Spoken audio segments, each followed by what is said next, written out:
नमस्कार।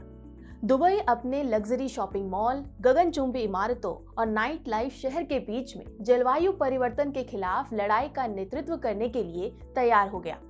ये देश उस COP28 की मेजबानी कर रहा है जो पर्यावरण को बचाने की कोशिशों में जुटा एक शिखर सम्मेलन है।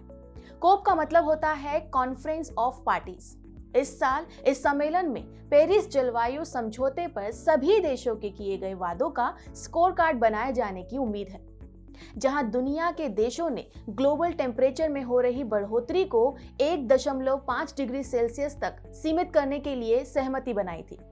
साथ ही 2030 तक वैश्विक उत्सर्जन में 43% की कटौती करने को कहा था।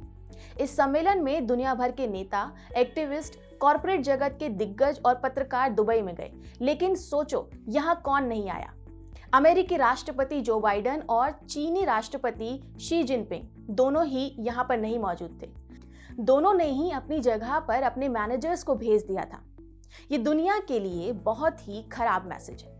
दूसरी तरफ अमेरिका और चीन दुनिया के दो सबसे बड़े प्रदूषक देश हैं, यानी जिनका प्रदूषण बढ़ाने में सबसे ज्यादा योगदान रहा है।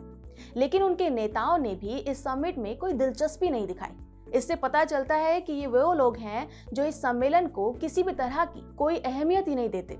इस सम्मेलन का एजेंडा खास तौर से दो बातों पर आधारित है। पहला, क्लाइमेट को लेकर हो रही प्रोग्रेस का जायजा लेना, और दूसरा कि इसके लिए उठाए जाने वाले कदमों के बारे में बातचीत के बाद फंडिंग करना।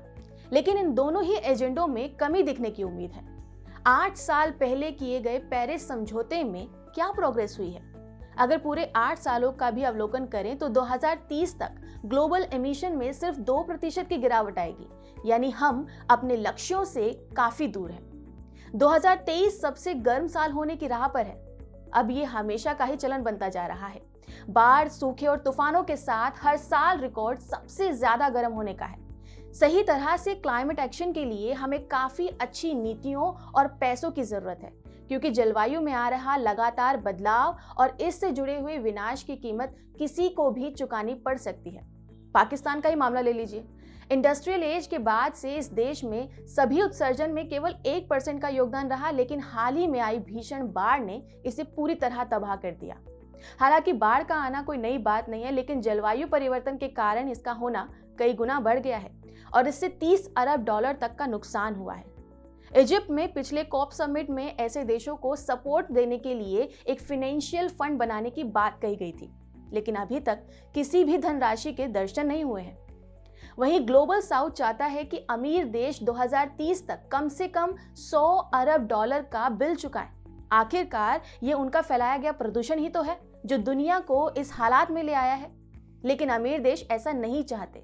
उनका कहना है कि यह अब सभी की जिम्मेदारी है। अमीर बनाम गरीब की ये बहस हर COP के सम्मेलन में एक आम किस्सा बन गई है। पिछले COP सम्मेलन में दुनिया के देश एक सिस्टमैटिक तरीके से कोयले का यूज खत्म करने पर राजी हुए थे। इस बार जीवाश्म ईंधन यानी कि फॉसिल फ्यूल को लेकर भी एक सही तरीके से खत्म करने की उम्मीद जताई जा रही है, लेकिन इसमें से बहुत कुछ इस सम्मेलन को होस्ट कर रहे देश पर भी डिपेंड करता है, क्योंकि खुद UAE हर दिन 40 लाख बैरल तेल का उत्पादन करता है। उनके कुल राजस्व का 35% से भी ज्यादा हिस्सा तेल से आता है। तो क्या वो इस पर राजी होगा? हालिया रिपोर्ट से ये भी पता चलता है कि UAE ने तेल और गैस सौदे करने के लिए COP का उपयोग करने की कोशिश की है। अगर ये सच है तो ये कॉन्फ्लिक्ट ऑफ इंटरेस्ट का मामला बन जाएगा। अगर हम देखें तो तेल और गैस इंडस्ट्री का ग्रीन हाउस गैस उत्सर्जन में 75% का योगदान है, और जब तक इस पर काम नहीं होगा तब तक आप प्रदूषण में किसी भी तरह की कोई कटौती नहीं कर सकते। डेटा भी देखें तो 2022 का साल तेल के लिए ब्लॉकबस्टर ईयर रहा, क्योंकि इस इंडस्ट्री ने $200 अरब का मुनाफा कमाया था। पर क्या आपको नहीं लगता कि सरकारों को इसमें से कुछ निवेश जो है वो ग्रीन एनर्जी में इन्वेस्ट करना चाहिए था? ऐसा नहीं होने से हम अपने पर्यावरण के लिए बनाए गए लक्ष्यों में पिछड़ते ही रहेंगे। खैर, पर्यावरण से जुड़ी हुई इन तमाम समस्या के साथ साथ COP के सामने एक और नई समस्या है कि अगले साल के इस सम्मेलन की मेजबानी कौन करेगा।